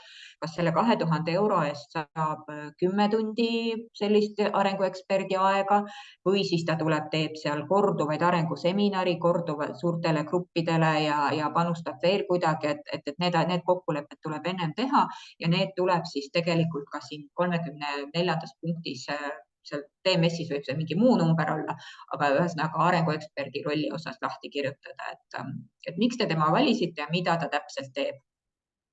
vabatahtlike ja koostööpartnerite kaasamise osa nagu ikka, et kas teil on need projektis ja kuidas siis. Ja nüüd on selline natukene lihtsam osa, et tuleb siit valida need valdkonnad, et mis valdkonna arengusse projekt panustab, kuidas te näete, et see teiega seotud on, et miks te sellise valiku tegite. Ja nüüd see sama 40. punkt kohe sellest, mis on need võimekused, aga mõju küsimus on täpselt samamoodi, et peate lahti kirjutama selle, et kuidas te läbi nende tegevuste, mis mõju te saavutate nendele erinevatele aspektidele. Ja nüüd on siin on see loetelu nendest erinevatest osadest, mida te organisatsioonis võiksite siis läbi analüüsida, et kuna aeg hakkab siin juba läbi saama, siis ma neid ette ei loe, aga siit saate seda nippe endale ja mõtteid. Ja täpselt samamoodi, et kuidas te siis näete, et te neid, näiteks kui te turunduse ja kommunikatsiooniga tegelete, et kuidas see siis aitab ühingu eesmärke paremini saavutada. Ja samuti valite siin erinevad valdkonnad, millisesse organisatsioon üleüldiselt oma tegevusega panustab. Ja jõuamegi lõppu, et lisafailid volikirjast juba Tea rääkis. Äriplaan on siis kindlasti hästi oluline, et kui te tegelete mingi teenuse arendamisega, omatulu teema tuleb sisse, siis kindlasti on vajalik äriplaan. Lisateave, kui teil jäi midagi lisamata, saate siia kirjutada. Kindlasti pidada meeles seda, et erinevaid lisasid siia taotlusele kaasa panna ei saa, tähendab, te võite need panna, aga hindajateni need ei jõua. Nii et kõik tuleb taotlusvormi lahti kirjutada ühte või teise kohta. Ja siis see osa, kus on tõesti küsitud, et kas te olete maakondliku arenduskeskuse vabaühenduste konsultandiga konsulteerinud, siis see ei ole kuidagi kohustuslik, ei ole vaja mitte kellelgi ei KÜSK-il, konkreetselt maakonna arenduskeskuste konsultantidel ega ka teil, et kui siin vahel on niimoodi, et vahetult enne taotlemist helistatakse konsultandile ja öeldakse, et me nüüd saadame selle taotluse ära, et ma ütlen teile, et tegelikult meil ei ole vaja midagi öelda, et selles mõttes, et see on teie enda projekt, teie enda taotlus, et meie pakume võimalust meiega rääkida, aga see ei ole kuidagi moodi kohustuslik ja kui te vastate siia ei, siis sellest ei muutu mitte midagi teie nagu projekti hindamise osas. Ja siis tõesti see statistika jaoks ka, et infopäeval osalemine. Ja kontrollloed ka, et seesama teema, aga mina nüüd vaataks korra kiiresti, Tea tuli ka pildiga neid chati küsimusi, et Tea, kas sa oled jõudnud neid jälgida, et mis on sellised olulisemad asjad, et paar küsimust vist saame võtta, mitte kõiki? Tegelikult ma arvan, et me saame võtta siit kõik küsimused, sest küsimusi tegelikult väga ei ole tulnud. Ma vastasin siin pigem sellistele formaalsetele küsimustele ära, et millal on küsimuste-vastuste infotund, see on 8. märts, kus saab infot. Ja siis on siin veel paar küsimust, võtame need ette, aga võib-olla kõige olulisem küsimus, millele sooviksin, Kadri, et sina vastaksid, et Raili on küsinud, et kui tahta teha üleriigilist arenguhüppet, siis missuguse maakondliku eksperdi poole soovitate pöörduda? Ja selles mõttes, et see on nii nagu kui MTÜ ennast asutab ja tegemist on üleriigilise organisatsiooniga, siis sageli küsitakse, et mis aadressi ma siis sinna nüüd siis nagu panema pean. Et see ongi tegelikult, see väga palju lähtubki sellest, et kes on näiteks see juhatuse liige, et kui ta tahab füüsilist kohtumist, et mis maakonnas siis või linnas juhatuse liige või projektijuht, kes seda projekti nagu eest veab, elab, et siis sageli võetakse see asukoht või see konsultant selle järgi, et kui on see füüsiline kohtumine, kui on nagu see, mis on meil tegelikult tõesti väga palju on juba veebi teel arutelusid, et siis ei ole vahet, kus kohas paikneb konsultant ja kus kohas paikneb see projektijuht või juhatuse liige, kellel küsimused on, et täiesti meil ei ole selles osas mitte mingisugust jaotust, et üleriigilised peaksid näiteks, ma ei tea, minema sinna maakonda või teise maakonda, et sest sageli juhatuse liikmed on ju kuskil või ongi ühes konkreetses maakonnas. Aga mida me saame küll öelda, on see, et jah, võib-olla, kui ei ole väga vahet, siis võib-olla vaadata mõne väiksema maakonna poole, et suurtes maakondades on meil ühinguid rohkem, meil on võib-olla järjekorrad, sõltub muidugi väga nagu ajast pikemad, et võib-olla mõnes väikses maakonnas juhtub, et saate kiiremini oma konsultatsiooni aja, aga selles mõttes on täiesti vaba valik. Ja aitäh, Kadri, et ma tahtsin sama rõhutada, et kuna statistika näitab sama, et kõige rohkem taotluseid tuleb meil Tartu ja Harjumaalt, siis nende maakondade konsultandid on sageli väga hõivatud arenguhüppe taotlusvooru nõustamisega, et kui te soovite veel ka tõesti pikemat ja sisukamat aega endale broneerida, siis teistel konsultantil võib olla ajalist ressurssi rohkem, aga see on kõik jälle omavaheline kokkuleppe küsimus. Ja mis kokkulepetesse veel puutub, siis ma võib-olla ütlen ka üle sellesama arengueksperdi teema, et tõesti, et KÜSK-il ei ole ette kirjutatud mitte mingisuguseid piirmäärasid arengueksperdi tasu osas, kas see peab jääma kuskile vahemikku või see peaks olema 200 või 20 eurot tund, et kõik need on omavahelised kokkulepped siis ühingu ja arengueksperdi poolt. Ja kolmas asi, kui ma nüüd sõna võtsin, et ütlen ka üle riskide poolt, et kindlasti paluks kõikidel ühingutel läbi kaaluda ka projektijuhi vahetumisega seotud riskid. Et reaalsus näitab seda, et tegelikult seda tuleb ette igal aastal isegi sageli 1 kuni 2 korda vähemalt, et mõnes projektis projektijuht vahetub ja et siis, kui see olukord peaks ilmnema, kas siis ootamatult või siis on see kuidagi ette teada, et kuidas siis projektiga edasi minnakse ja kuidas on see olukord lahendatud või kas võib-olla projektijuhil ka assistent, kes on kogu aeg asjaga kursis ja tegelikult riske ei ilmnegi, et see ei tuleks üllatusena teile endile ega lõpuks ka siis projekti aruandluse koostamisel, sest projektijuht on ikkagi see isik, kes vastutab projektis tegevuskava elluviimise eest, eelarve korrektse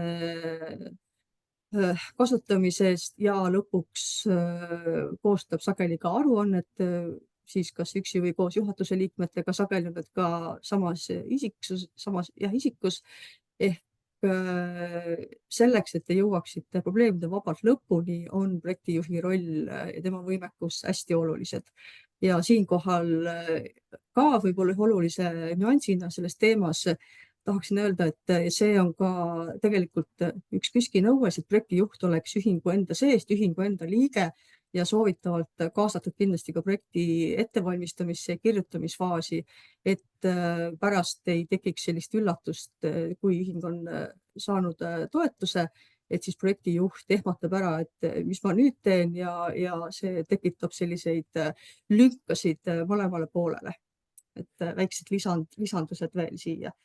Ja ma võtaks veel viimase küsimuse, mis siia nüüd vahetult just tekkis, et siin oli see, et kas analüüsiks piisab vabatahtlike liikmete seas läbi viidud küsitlusest ja ühingu poolt olemasoleva olukorra lähituleviku vajaduste kirjeldusest, et tegelikult küsitlused on ka sellised, mida me oleme näinud, mis võivad olla ka 3 küsimusega ja võivad olla ka väga põhjalikud, et see nüüd ikkagi sõltub, aga tõenäoliselt jah, see saab olla või mitte tõenäoliselt, vaid väga kindlasti on see üks osa selles analüüsis, et just see liikmete poolne nägemus, et kui näiteks on võimalik seda ka mingi periood juba tagasi tehtud, et saab võrrelda, et siit see on hea alguspunkt edasi minemiseks analüüsi osas, jah. Aga kas ta nüüd ainukesena piisab, seda sellise info põhjal ei saa praegu nagu öelda. Ja aitäh, Kadri, ja vastan ära ka siin ühe teise küsimuse. Ka chatis tuli vastus, et küsimus on ka õhus, et kas ahevoor sel aastal toimub. Arenguhüpet ettevalmistav voor, jah, see toimub, aga tingimused ei ole veel kinnitatud, seega täpselt taotlemise tähtaega hetkel me ei oska öelda. Aga et lisaks KÜSK arenguhüppe voorule on võimalust taotleda veel väga mitmetest ja väga suurtest ja suurte võimalustega taotlusvoorudest ning üheks nendeks on ka kodanike võrdõiguslikkus, õiguste ja väärtuste programm, mille kontaktpunktiks on ka KÜSK ja kellest kõigest räägib nüüd lähemalt Katre Tamm, kes on kontaktpunkti koordinaator KÜSK-is. Annan sõna edasi. Katre, palun. Ja tere kõigile, et minul slaide ei ole, et ma võib-olla ka äh, ei jaga oma pilti, vaid lihtsalt räägin teile, et kui teil on arvutid praegu käepärast, siis selle kodanike võrdõiguslikkuse õiguste väärtuste programmi koduleht on ka KÜSK-i all, aga kõigepealt ma palun minna KÜSK-i avalehele, mis on siis aadress www.kysk siis y.ee ja avalehel te näete kõigepealt bännereid ja bännерite all on siis informatsioon kohe taotlusvoorude kohta, mis hetkel avatud on. Ja SERV sulgudes siis taotlusvoorud, mille järel on sulgudes SERV programm, siis need on voorud, mis on avanenud hetkel selle programmi alt. Ja võib-olla veel kord kordan üle, et mis tähendab KÜSK-il siis kontaktpunktiks olemist on see, et SERV programm on üks 30 suurest Euroopa Komisjoni programmist, mille eesmärk on siis erinevatele valdkondadele raha jaotada otse komisjonist. Ja KÜSK nende voorude puhul otse raha ei jaota Eestisse, vaid KÜSK siis on info vahendaja rollis ja abistaja rollis. Aga miks see info vahendamine, abistamine oluline on, et esiteks me teeme seda eesti keeles ja tihtipeale me saame ka komisjonist kontaktpunktidena siis kiiremini informatsiooni ja kontaktpunktidel endil on koostöövormid tehtud siis, mille ülesanne on võrgustumine, sest suuresti nähakse ka selle programmi raames siis koostööd erinevate Euroopa Liidu teiste liikmesriikidega, olgu selleks siis naaberriigid või ka kaugemad riigid. Aga taotluskeel võib olla programmis loomulikult Euroopa Liidu keel, milleks on ka eesti keel. Nii et seda, kui te teete rahvusvahelist koostööd, siis loomulikult need vormid on ingliskeelsed ja lihtsam on siis kindlasti teha juba taotlus ka ingliskeelne, et kõikidel partneritel oleks selge, mida selles valdkonnas teha. Ja kui nüüd rääkida teemadest, et arenguhüpe tegeleb siis sellega, et arendada vabaühendusi, siis tegelikult ega SERV programm samamoodi võimaldab ju areneda. Ja areneda esiteks siis rahvusvaheliselt ja areneda ka teemadel, mis on seotud inimõigustega ja selle kaitsega.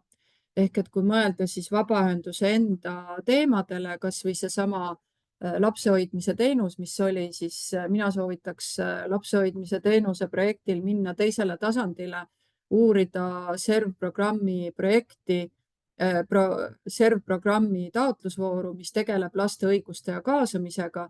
Ehk et ühelt poolt ma tegelen lastehoiuga, aga kui ma hakkan ka lastehoidu nüüd arendama, et kuidas ma saaksin sinna arendusprotsessi näiteks neid samu lapsi kaasata ja kuidas ma saaksin nendele siis rohkem rääkida sellest, mis on nende õigused, et nad siis kasvaksid kohe selles rütmis, et saavad aru, et aktiivseks kodanikuks olemine tähendab ka seda, et ma olen teadlik oma õigustest ja kohustustest. Näiteks selline näide siis. Ja hetkel ongi praegu voorude tippaeg. Avanenud on 4 vooru, mis te siis sealt KÜSK-i avalehelt näete ja nüüd infopäevadest eraldi siis täpsemalt on tulemas arengupäev Raplas, kus me ka räägime SERV programmi voorudest ja iga vooru all, kui te nüüd klikite sinna vooru info peale, siis iga vooru all on ka viited Euroopa Komisjoni enda voorudele, mida nad siis korraldavad taotlejatele, et kõige lähem mul tuleb meelde on siis 27. veebruaril toimumas sarnane infopäev, nagu praegu oli meie arenguhüppe infopäev, kus siis täpsemalt räägitakse ka taotlustest ja eelarve tabeli täitmisest. Ja see toimub siis laste õiguste ja kaasamise meetme all, nii et kui lähete laste õiguste ja kaasamise meetme info peale, meie koduleheküljelt, siis kõige all näete viidet ka sellele infopäevale. Ja logistika teistmoodi, kuidas meie kodulehel toimub, et kuidas, kuna SERV-programm on siis praegu kinnitatud 8 aastaks, on eelarve teada, see programmperiood kestab aprillist aprillini. Praegune programmperiood lõpeb siis 2025. aasta maikuus ja tegelikult on kõik voorude nimetused juba teada. Ja see koht, kus te siis selle nimekirja leiate, on selline kodulehe aadress nagu küsk.ee/CERV.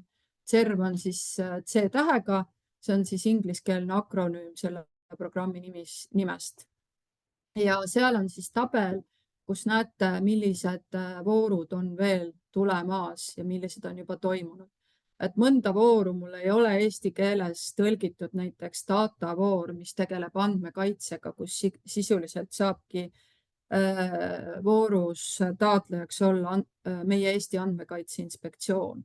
Aga kui kellelgi on näiteks pädevus andmekaitsega ja tahab koostööd teha, siis võib ühendust võtta Andmekaitse Inspektsiooniga või siis uurida ka seda ingliskeelset kooldokumenti.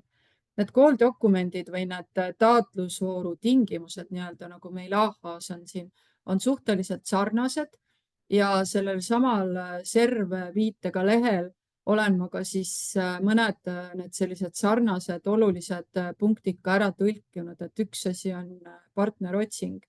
Et näiteks kui teie finantssuutlikkus on veel väike, te olete alles ellu kutsutud vabaühendusega, tahaksite võib-olla ikkagi juba rahvusvaheliselt või sellise suure projekti partner olla, et te tunnete, et teil on juba ju, te loote ju vabaühenduse kuskile peale, et teil on näiteks mingi väga hea pädevus seal vabaühenduses olemas, siis partnerotsing on ka üks võimalus, kuidas siis juba ennast liita mõne projektiga, sest SERV-programmi projektid tahavad, et projektid toimuksid konsortsiumides. See tähendab seda, et projekti viib ellu korraga mitu organisatsiooni, kellel igal ühel on siis oma pädevus, oma eelarve.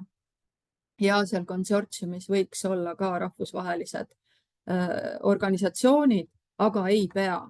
Ja SERV-programm on selles mõttes ka hästi huvitav programm, et seal näiteks ka seesama toon näiteks laste õiguste osalemise voor.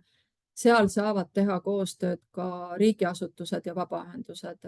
Seal tegelikult ongi nõutav näiteks kohaliku omavalitsuse kiri, et nad on teadlikud, et see või see organisatsioon viib ellu laste õigustega seotud tegevusi. Et see annab kvaliteedipunkte juurde ja selline koostöö erinevate valdkondade vahel, mitte valdkondade vahel, või siis ma tahan öelda, et erinevate organisatsioonide vahel, erinevate juriidiliste isikute vahel, olgu näiteks ettevõtjad, vabaühendused ja riigiasutused, avalik-õiguslikud asutused, ülikoolid näiteks, siis see on igati soodustatud. Ja veel üks asi, mis on oluline, jah, ma olen seal SERV veebilehel kirjeldanud ka ära, kuidas hinnatakse neid projekte, et reeglina seal on 3 kriteeriumi, kvaliteedi kriteerium, asjakohasuse kriteerium ja mõjususe kriteerium, nad on ka kõik ära kirjeldatud, mida nad täpselt tähendavad. Siis teiseks on ka rahastamispõhimõte. Rahastamispõhimõte on SERV-programmide, kõikides SERV-programmi voorudes kindlasummalise makse põhimõte, ehk siis inglise keeles lump sum põhimõte, mis tähendab seda, et summad antakse, toetusi antakse ühikute kaupa nagu lapsetoetus, nagu näiteks lapsetoetus või pension ja keegi ei taha siis teada, kuidas te seda pensioni või lapsetoetust kasutate, ehk et kuludokumente vaja ei lähe, loomulikult te käitute siis Eesti Vabariigi raamatupidamisseaduste järgi, aga kui te hakkate siis tulemusi üles lugema, siis komisjon ka hindab teie projekti lõppenuks toimumist või teie projekti tulemustega, mis te siis ise olete kirjeldanud, et toimunud on X sündmus, osalenud on X arv inimesi ja nii edasi, nii edasi, nii edasi. Et või ka, et analüüs 1 on läbi viidud ja siis laete selle analüüsi siis programmi süsteemi. Et kui meie siin Eestis arenguhüppe taotlusi taotlete läbi toetuse menetlemise süsteemi ehk taotluse menetlemise süsteemi, toetuse menetlemise süsteemi, TMS süsteemi, siis Euroopa Komisjoni taotlused esitate ka Funding and Tenders portaali kaudu ja sinna sisenemiseks, see on siis võrgu põhimõttel või veebi põhimõttel, veebikeskkonnas ja sinna pääsemiseks te peate siis omama ka oma juriidilisele kehale personaalset identifitseerimiskoodi, mille taotlemine võtab teile aega umbes tund aega ja Euroopa Komisjon siis valideerib või hindab teie kõlblikkust, peamiselt siis juriidilise keha kõlblikkust umbes paar nädalat. Aga nüüd ja siis te saate nii-öelda pääsme sinna portaali siseneda, otsida partnereid, osaleda taotlusvoorudes, laadida alla taotlusvooru dokumente.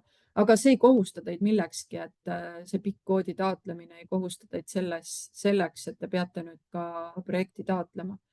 Pigem on partneropsinguks ta oluline. Ja nüüd finantssuutlikkust ei hinnata selle pikkkoodi taotlemisel, selles mõttes, et te saate pikkkoodi taotleda ka siis, kui te olete eile sündinud vabaühendus näiteks.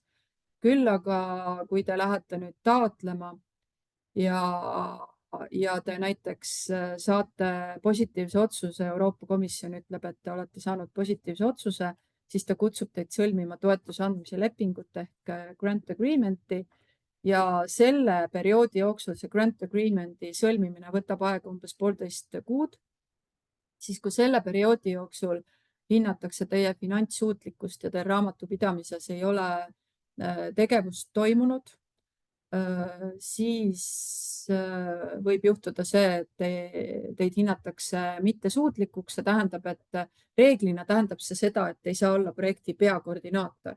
Aga nagu ma vahepeal vihjasin, et te võite olla projekti partner, siis kui peakoordinaator on hinnatud finantssuutlikuks, siis teie reeglina saate ka partnerina osaleda, et kuskilt peab ju alustama, et kuskil on ka vabaühenduse nullpunkt.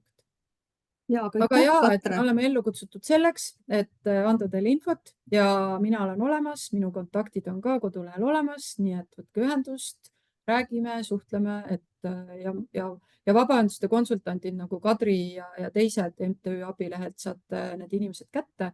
Nemad on ka teadlikud sellest programmist, nii et saavad teid nõustada ja jõustada. Aitäh, Tea! Ja küsimused otse Katrele. CERV alamleht on KÜSK kodulehel, samuti on ka CERVil oma Facebooki alamleht, otsige see üles, sealt saab jooksvat infot. Aga tänase arenguhüppe infopäeva materjalid ilmuvad kõik ka arenguhüppe vooru alamlehele hiljemalt nädala jooksul. Minu slaidid, neid saab siis üle vaadata. Tingimused on seal juba üleval, lisaks ka äriplaani koostamise juhend, TMS kasutusjuhend, taotlusvormi abistav tööleht, hindamiskriteeriumid, et palun tutvuge abimaterjalidega, vooru tingimustega. Ja infotund siis on 8. märtsil, kui kellelgi on veel vastamata küsimusi, siis. Ja nõu ja jõuga aitavad teid arengukonsultandid maakondadest ja samuti võib pöörduda minu poole. Aitäh kõigile, kes täna osalesid ja edukat läbimõeldud taotlemist. Aitäh teile, kena päeva jätku!